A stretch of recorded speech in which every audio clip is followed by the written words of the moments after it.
Oh dear God, there's more. Sarah Jessica Parker is finally breaking her silence, and she's on the Andy Cohen show, and she's going to tell us all about what went wrong. No, she isn't. That's not true. I'm Megan Fox with pjmedia.com, and I'm here to tell you what is true and about this piece of shit show we all hated so much. And Sarah Jessica Parker, thank you to Real Housewives Recaps, Jen, for bringing this to my attention. And you should go over and watch her recap of this as well, because it's funny. Um, but I definitely have to go over this with you because I know I'm going to have stuff to say. So let's just get to it, shall we? Let's hear what are the excuses that Sarah Jessica Parker is going to make now. Jay, I loved how the show handled Samantha's absence. And You did? You loved it? We didn't. Why didn't you just kill her off already? Like, why did we have to pretend like she was still around when everybody knew she was never coming back? We didn't love it. every time the text came through, I felt like the heart of Samantha came through. She had a lot of I didn't. I thought the real Samantha would have been like, everybody should in the show should just fuck off. heart. How did you feel in the end about how you all handled that? You kept her alive. Yeah. Well, I think I mean, I can take no credit to how we handled it, Right. except that I got two. In other words, it wasn't my fault. It wasn't my fault. They love doing this. The actors love saying, well, it was the writers. You know, I have nothing to say over the direction of the show. I have nothing to do with it. I'm just the poor little actress over here on the side reading my lines, which of course is not true. SJP has tons of influence over this character and over the show. Sort of convey the messages since they're not Yes. spoken. Yeah. But it is Michael Patrick, Michael Patrick King, who is our showrunner and our head writer, and his extraordinary group of amazingly talented writers. Yeah, way to lay the blame on them, Sarah. Way to go. Way to go. I love it. I love that. This is a usual theme with them, where whenever somebody gives them any kind of criticism, and this wasn't even criticism, Andy's just saying, oh, I just loved it. But they know darn well that people didn't love it. And for Andy to be so ass-kissing in this too, I mean, we all know that they're friends, and so, okay, whatever. He's not going to give her any hard questions. That's not happening. It was an idea because Samantha is not gone. The Right. actress that played the role is no longer playing that role, but people aren't absent from your life when you Wait a minute. Samantha is gone. She's not coming back. The actress is not coming back. They could have hired another actress to play her. Why do they have to make us think she's not gone? We all know she's gone. This is stupid. don't want them to be, Uh-huh. And I thought that in typical Michael Patrick fashion, he, threaded it through with grace and dignity and respect. Yes. Oh, God. All right. So Jen at Real Housewives Recaps pointed this out too. Like, there's so much ass kissing going on here. Every time they talk about one another, it's oh, Michael Patrick King, he's just the greatest. There's so much grace and dignity and respect. Grace and dignity and respect. Those are the three words that I could never use to describe this reboot. It had no grace, no dignity, and no respect. It had no respect for the characters, had no dignity for their storylines. There was vomit and piss everywhere in this and tampons and period blood and diverticulitis and shitting oneself on a date. Like, literally was the grossest piece of shit ever. And she's got the nerve to sit there and say there was grace and dignity and respect. I mean, what is she smoking? And love and affection for that character. And I thought it mimicked many friendships that, Yeah. challenge each other and struggle and want to remain connected in a way because it's too painful. I heard her voice Yeah. as the text came through. Oh, for God's sake, Andy. Your response to fans who felt that Carrie should have immediately called 911. I brought this up to you at dinner the other night. Did she? And you said, but she did call 911. Of course she called her. Didn't you see When? the people behind? Yeah, I did. When did she call? No. I love how they do this where the writers do not write something, but we are just to assume it happened. We saw the scene. We saw the way you wrote it. The way they wrote it was she's standing there for a minute and 20 seconds just staring at him, laying on the floor, before it registers with her that he's in trouble. Then she runs over and holds him. She does not go anywhere near the phone, and she spends her time crying and kissing him and watching him die. That's what we saw. And it looked like she ended up calling 911 after he was dead. Like that it no. Listen to this ridiculous explanation for something we did not see. moving the body out. But you had a moment with him and people wanted you to throw him aside and go get the phone. And reach for the phone. And that's an understandable and logical Yes. expectation. But yes, that's logical because that's what people do when your loved one is dying. You don't run and hold them. You go to the phone and you call 911. Then you go hold him. Like you stay on the phone with 911. I always think of that particular moment, as there have been a few in the show in its previous title, that it's suspended animation. Okay. It's this moment where everything stops and then whatever. No, but that's not how they filmed it. They did not film it as suspended animation. They filmed it as live real time. So she's trying to make something up that did not happen. They did not film it that way. They filmed it as if she were standing there for a minute and 20 seconds while he was staring back at her and having a heart attack. Like the water's falling, that didn't stop, and time is passing. They did not film it like this. This is a lie. They are gaslighting you. I am so sick of the gaslighting from this show. Collapsing of time that happens does not stop her from taking care of somebody in a fashion that you would want and expect from your partner or husband or wife. So she found the phone at some point. We can walk through this together, shall we? Oh, we're going to walk through it together because you're too stupid to understand what you saw. So Sarah Jessica Parker now has to walk you, the viewer, through the scene you saw, but you didn't understand because you're not smart enough to understand it. Yes. So in my head, she, struggled through this moment and tried to get him to be responsive. Right. And then she, came to her senses. And called. I'm going to say after about 2 to 3 seconds. Okay. 2 to 3 seconds? No. It was not 2 to 3 seconds. It was a minute and 20 seconds. I timed it myself because it was so uncomfortable watching her watch him die. I timed it. A minute and 20 seconds she stood there staring at him for an entire minute and 20 seconds, which felt like 10 minutes because when something that bad is happening, time slows down. And so it feels like an eternity, but it was a minute and 20 seconds. Then she runs over to him. She's not reaching for any phone. She's literally watching him die and kissing him as he leaves the planet. Like, I'm sorry, but this is not you. She says, I see it in my head. Well, why didn't you portray that on the screen then? Like, why didn't the writers portray that on the screen? You know why? Because they really thought they were doing something artsy and they didn't care whether they knew he was going to die. So to them, it didn't matter if she picked up the phone and called 911. He was dying. So they just wanted to have like this, overly maudlin, sad, make you cry, rip your heart out moment. And they did not think about what the rest of us were thinking, which is, what the fuck are you doing? Right? So, yes. Kaboom. Yes. You know what I mean? Yes.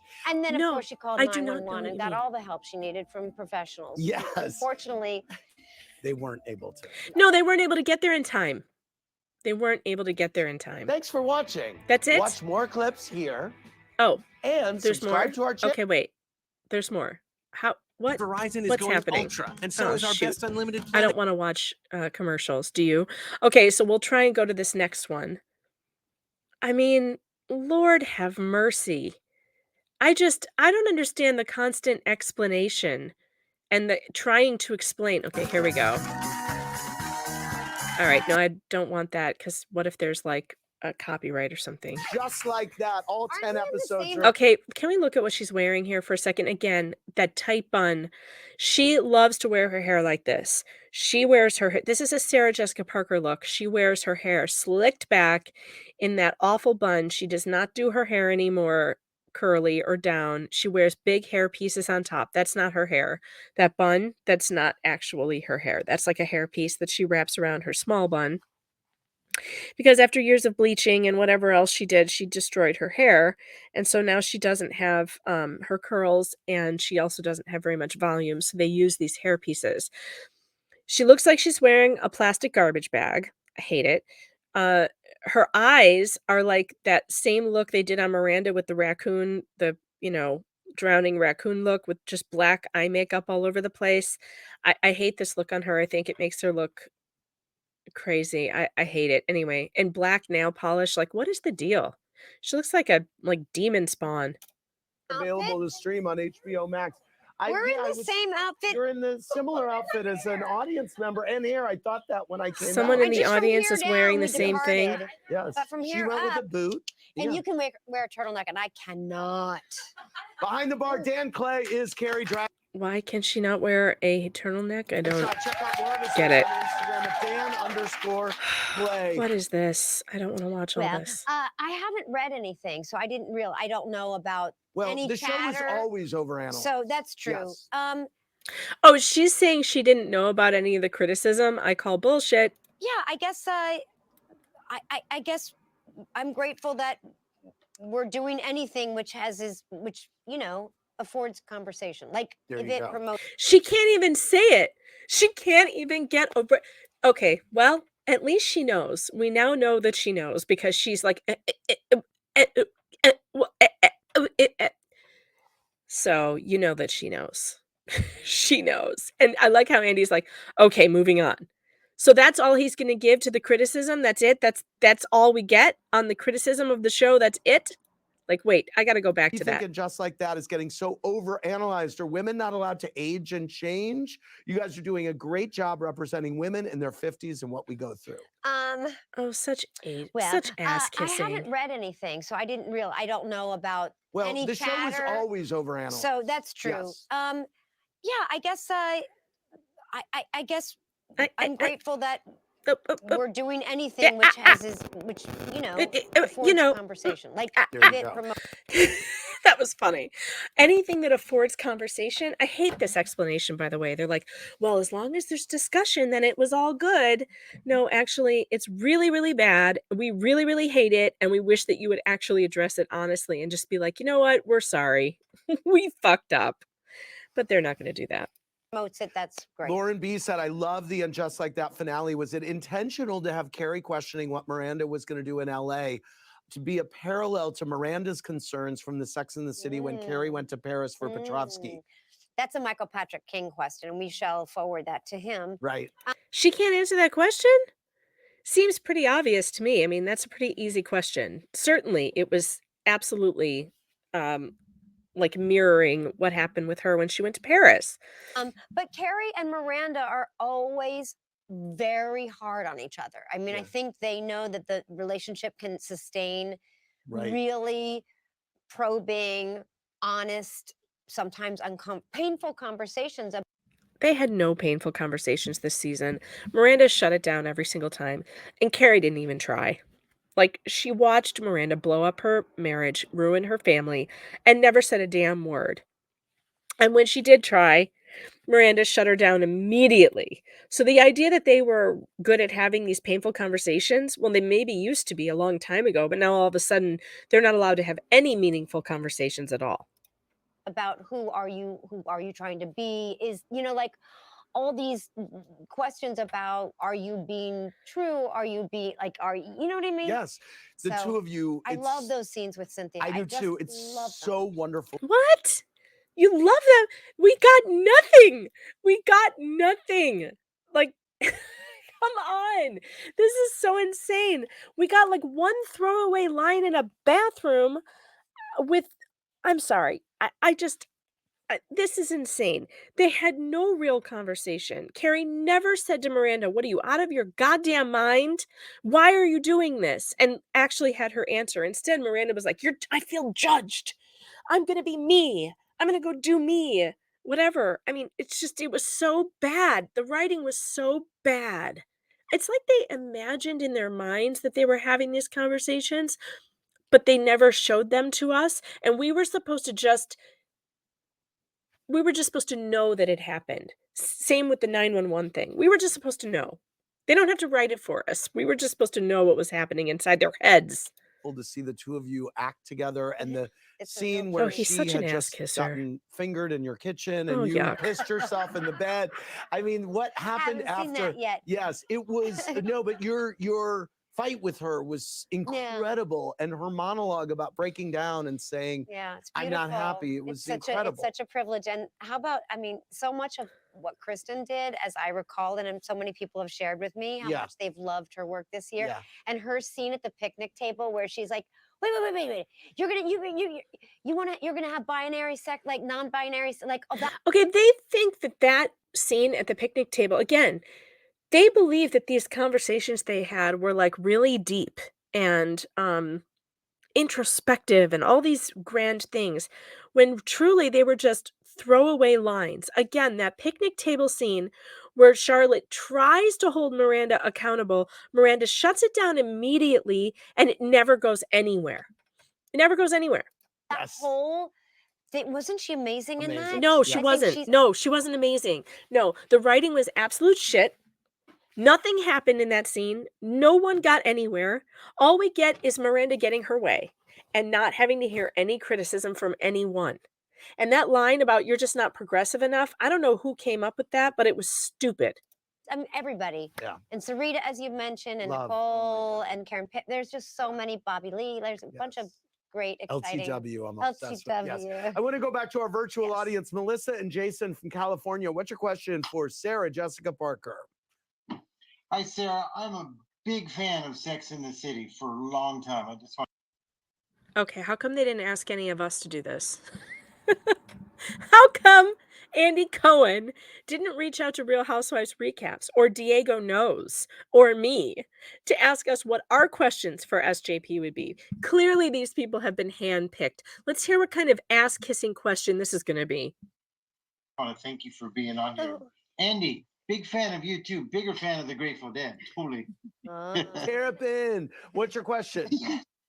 Our question for Sarah. So we love the photo that you recently posted of yourself at Studio 54 while you were playing Annie on Broadway. With Ray Bolger?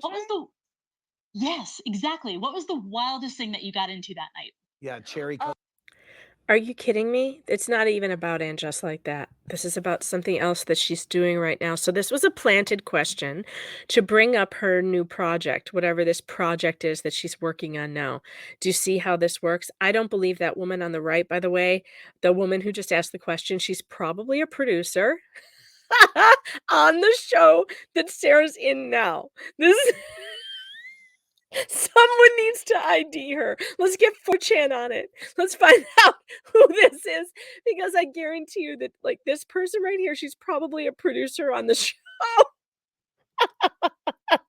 This is so scripted. Oh, to be honest, that was a cherry Coke. And no, that was an event during the day. But I do remember the dress, and I remember it was a huge, like, it was a big deal to meet him, to stand with him. Okay, I can't take any more of this. I'll review some more and we'll see. And I'll come back with any really good things, but I just want to end this right here for now. And I'll come back with like a part 2. But seriously, Andy, could you be any more of an ass kisser? Could you? I mean, could you try and get some of the things asked that we want to be? Like, how about this outfit? Why isn't anyone being like, hey, that thing was hideous. You even said it was hideous. Why did you pick it out for Carrie to wear? Why were you wearing a onesie from 1997 that made you look like the Joker? How come nobody asked that? For God's sake, I'm so sick of these people. Like and subscribe right now because I'm angry and I want you to. Don't forget to hit the bell. I'll be back.